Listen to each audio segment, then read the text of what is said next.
faut rappeler qu'en 72, il y avait l'idée que tous les médias étaient dans les mains du gouvernement, dans les mains de la droite, et donc il y a eu la création d'une agence de presse, ça s'appelait l'agence de presse Libération, sous les auspices de Sartre et de Maurice Clavel.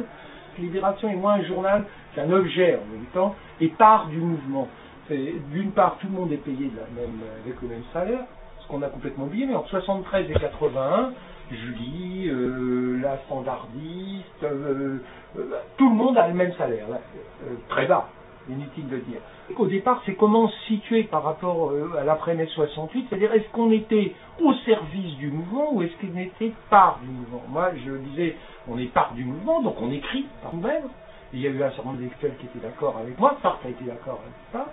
Et puis il y avait les Mao qui, pour des raisons parfois opportunistes, pas opportunistes, j'ai quand même vu Serge Julie ou Marc Travets ou Jean-Marcel Bougreau voter une motion dans laquelle on était au service du peuple. C'est-à-dire qu'on tendait le micro, c'est-à-dire que c'était les ouvriers, par exemple en grève de l'IP, qui allaient écrire les papiers, et pas nous, journalistes, qui allaient donner notre regard. Jusqu'au jour, ça n'a plus tenu, parce qu'à nouveau, être tous payés au même salaire, les notes de claviste, l'institution d'un certain type de désordre, bon, c'est pas humainement toujours très vivable. Et puis par ailleurs, je pense qu'il y avait dans un certain nombre de personnes, comme notamment Serge Julie, un autre modèle dont il avait toujours rêvé, mais que finalement il a voulu là imposer, qui était l'idée non plus de faire un contre-journal, mais de faire un vrai journal, l'idée, une sorte de François Rouge ou Parisien Rouge. Moi, j'ai eu quand même des journées où j'allais à Libération et je me souviens, il y avait écrit tagué sur le mur, salut Manis, fais gaffe au coup de chaîne. Il y avait une haine.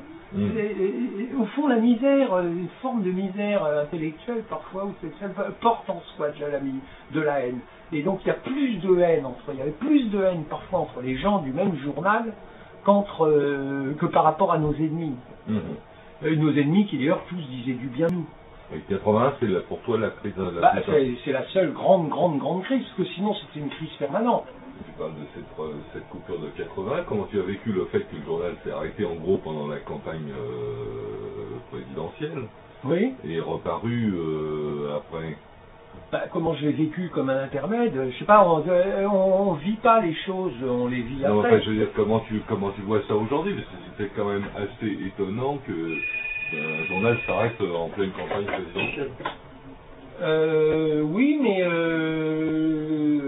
81, en fait, c'est une rupture psychologique au sein des enfants, mais c'est aussi une rupture dans la société française. Parti en 86, pas pour des raisons de rupture, non, parce que 13 ans de sa vie, c'est beaucoup. On a fait vraiment des choses formidables. Parfois ça me rassure, hein, j'ai pas eu le prix Goncourt, j'ai pas eu le prix Nobel, j'ai pas une position maintenant dans la société française extrêmement forte. Roland Garros, on m'y invite plus. Bref, je suis resté presque un journaliste de base, je fais pas d'émissions régulières à la télévision, je n'ai pas l'ami de Christine O'Crane. En même temps, je me dis, il y a ça. Non seulement il y a ce passé où on a créé un journal qui a inspiré, je pense, le monde entier. Je pense que c'est une vraie invention, Libération. Il y a des numéros, quand on les feuillette, il y a un génie absolument, un talent absolument incroyable. Voilà, donc les années 80, c'est quoi? C'est merci, les gens ne consomment pas, il n'y a pas de travail. Attends, quelle est la solution? Si on cherche des solutions, qu'est-ce qu'on fait? Il n'y a rien d'autre que le capitalisme. Dans le socialisme, c'est totalement désespérant. Il se trouve qu'il y a dans l'esprit de l'homme l'envie de posséder plutôt que de le faire posséder par un fonctionnaire. J'ai toujours une phrase qui est très simple, je veux dire, quand il y a autorité, il y a toujours abus. À un certain moment, à Libération, il y a eu aussi une fascination pour quelqu'un comme Raymond Barre. Il était venu nous voir dans le tout début de l'idée d'art. Ça, je me souviens très bien parce que j'avais demandé, mais pourquoi diable il a fallu attendre la gauche pour finalement privatiser la télévision et donner plus de liberté et tout. C'est quand même inouï. On pourrait dire que ce serait plutôt à Barre, Giscard d'Estaing d'avoir fait ça. D'abord une chose, Giscard d'Estaing n'a jamais attaqué l'idée. On a pu vivre dans des conditions d'illégalité absolue. Moi je me souviens qu'on a passé un an où la plupart d'entre nous étions payés par le chômage. Je refuse le mot d'utopie. Il n'y a pas d'utopie Libération n'était pas basée sur une utopie, elle était basée sur une idée d'alternative, faire une meilleure information, une contre-information, organiser les communautés, permettre aux gays d'être mieux, donner une information plus exacte, voir les flux capitalistiques, économiques, dire la vérité, parce que les autres ne pouvaient pas le dire parce qu'ils étaient trop politiquement liés. Donc c'était ça, d'une certaine manière, le professionnalisme. Et il y a eu une époque, effectivement, pour Serge et d'autres, c'était peut-être pas toujours facile, il y avait des anards, franchement ils étaient durs, hein. On a gagné, je dirais, on a gagné, à nouveau je dis, la télévision est libre, le nombre de bourses, de trucs, je veux dire, l'allocation minimum du revenu, je veux dire, je trouve que quand même on est dans une société qui fait un maximum pour ce qu'elle peut faire dans un système mondial tel qu'on est.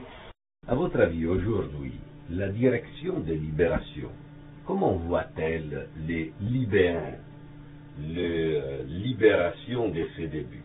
En tout cas, je trouve que dans l'équipe actuelle, historique, qui reste à Libération, c'est notamment Serge July, mais aussi Antoine de Gomard, ils veulent oublier totalement, ça les traumatise tellement, le Libéa. C'est d'ailleurs à peu près la seule marque qui refute, même Procter & Gamble, Coca-Cola, etc., en France, leur passé, c'est les seuls à, au fond, s'en laver les mains, je veux dire que c'était horrible, et hop, on met ça dans le tiroir utopie, bon, puis ensuite le réalisme est venu.